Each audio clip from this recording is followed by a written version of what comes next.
வணக்கம். விடிஞ்ச election results heavy force deploy பண்ணியிருக்காங்க தமிழ்நாட்டில் அப்படின்ற செய்திகள் நம்ம பார்க்குறோம். இது வரைக்கும் இவ்வளோ ஒரு ஹெவி ஃபோர்ஸஸ் தமிழ்நாட்டில் டிப்ளாய் பண்ணதில்லை. ஆமாம், around 1 lakh around police forces and other forces election ஓட்டிங்காக டிப்ளாய் பண்ணப்பட்டிருக்காங்க. ஆமாம், இந்த நியூஸ் நீங்கள் பார்க்கலாம். இதே மாதிரி ஒரு 2 நாளைக்கு முன்னாடி தாவேக்காவோட கொலை ஆதவர்ஜுனா எதுவும் அசம்பாவிதங்கள் நடக்கிறதுக்கு வாய்ப்பு இருக்கிறதாகவும் அதற்கு பாதுகாப்பு முன்னெச்சரிக்கை நடவடிக்கைகள் எடுக்கணும்ன்ட்டு போலீஸில் ரெக்வஸ்ட் பண்ணியிருக்காரு.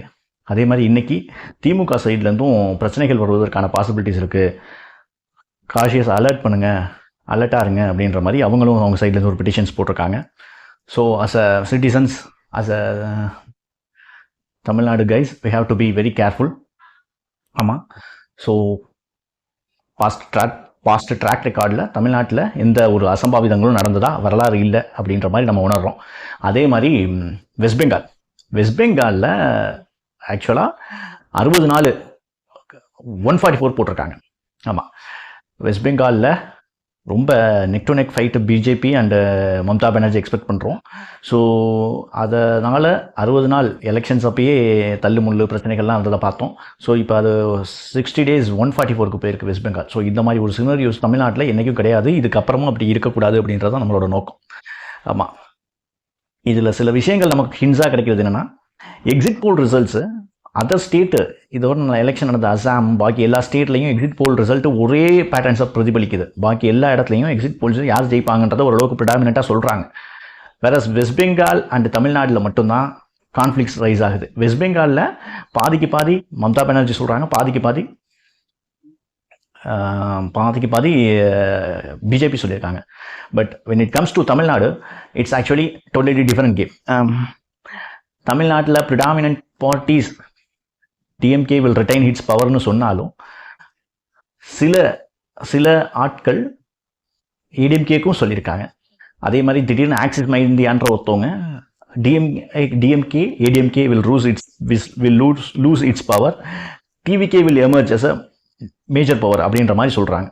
ஸோ இப்படி ஒரு எக்ஸிட் போல்ஸை இது வரைக்கும் நம்ம பார்த்ததில்லை. ஆமாம், ஸோ இந்த எலெக்ஷன்ஸ் அஸ் அ யங்ஸ்டர்ஸ், நிறையா யங்ஸ்டர்ஸோட பார்ட்டிசிபேஷன்ஸ் இருந்திருக்கு அப்படின்றத நம்ம மறுக்க முடியாது. ஏன்னா விஜய் அவரோட என்ட்ரி, ஆமாம், எப்பயும் அவர் படத்துக்காக இருக்கிற ஓப்பனிங் போலவும், ஆமாம், அதே மாதிரி நாம் தமிழர் சீமான் யங்ஸ்டர்ஸை புல் பண்ணுறாரு ஒரு பக்கம் கட்சியில். ஸோ இந்த ரெண்டு பக்கத்தில் யங்ஸ்டர்ஸ் வரும்போது அதே மாதிரி DMK support of youngsters, ADMK support of யங்ஸ்டர்ஸோட பார்ட்டிசிபேஷன்ஸும் கூடி இருக்கு இந்த தடவை.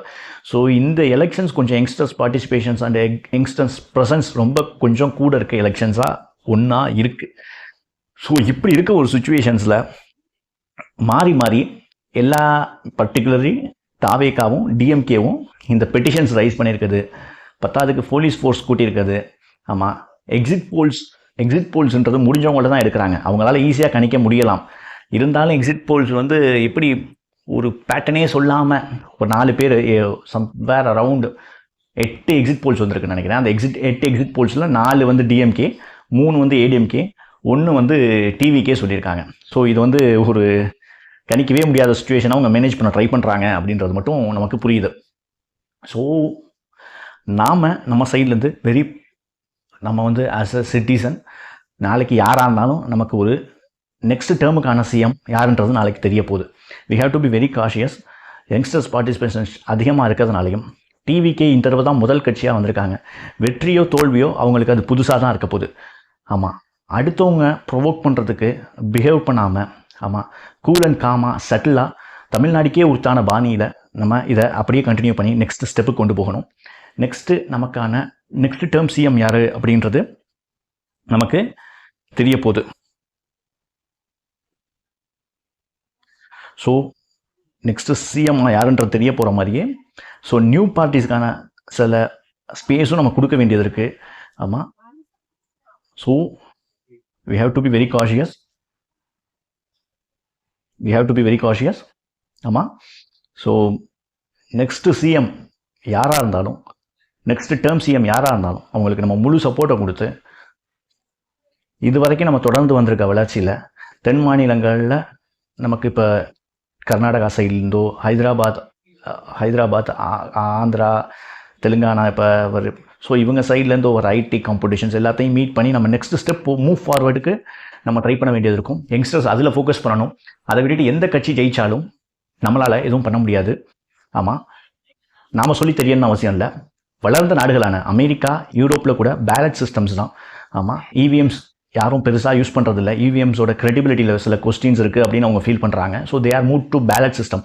For as if it comes to India have very huge population. So for that we can't able to count that much vote in short term or within a short span of time. Henceforth we are managing EVM as of now. So this is the only option we have. ஆமாம், EVM மேலே நமக்கு doubts வருது, இவிஎம்ல குளறுபடி அப்படி இப்படி நம்ம என்ன சொன்னாலும் அது ஓவரால் இந்தியாவாக சேர்ந்து எடுக்க வேண்டிய ஒரு முடிவு. ஆமாம், பல தடவை ராகுல் காந்தி இதை பற்றி பல கொஸ்டின்ஸ் ரைஸ் பண்ணியிருந்தாலும் எட் இட்ஸ் நாட் ப்ரூவன் அப்படின்னு நம்ம சொல்லிக்கலாம். மேபி அதை ப்ரூவ் பண்ணி அந்த ஜட்ஜ்மெண்ட்ஸ் வந்து அது very huge task is behind. So as of now whatever it may be a result, we have to accept that result. Whoever may be the next term CM, that is the guy, that is the one we have to support. எப்பயும் போல நம்மளோட முழு ஒத்துழைப்பையும் கொடுத்து அடுத்த வளர்ச்சியான தமிழகத்தை நோக்கி நம்ம பயணிப்போம். மாற்று அரசியல், மாற்றத்திற்கான துவக்கம் எல்லாம் தொடங்கி நடந்து கொண்டே இருக்கட்டும். அடுத்த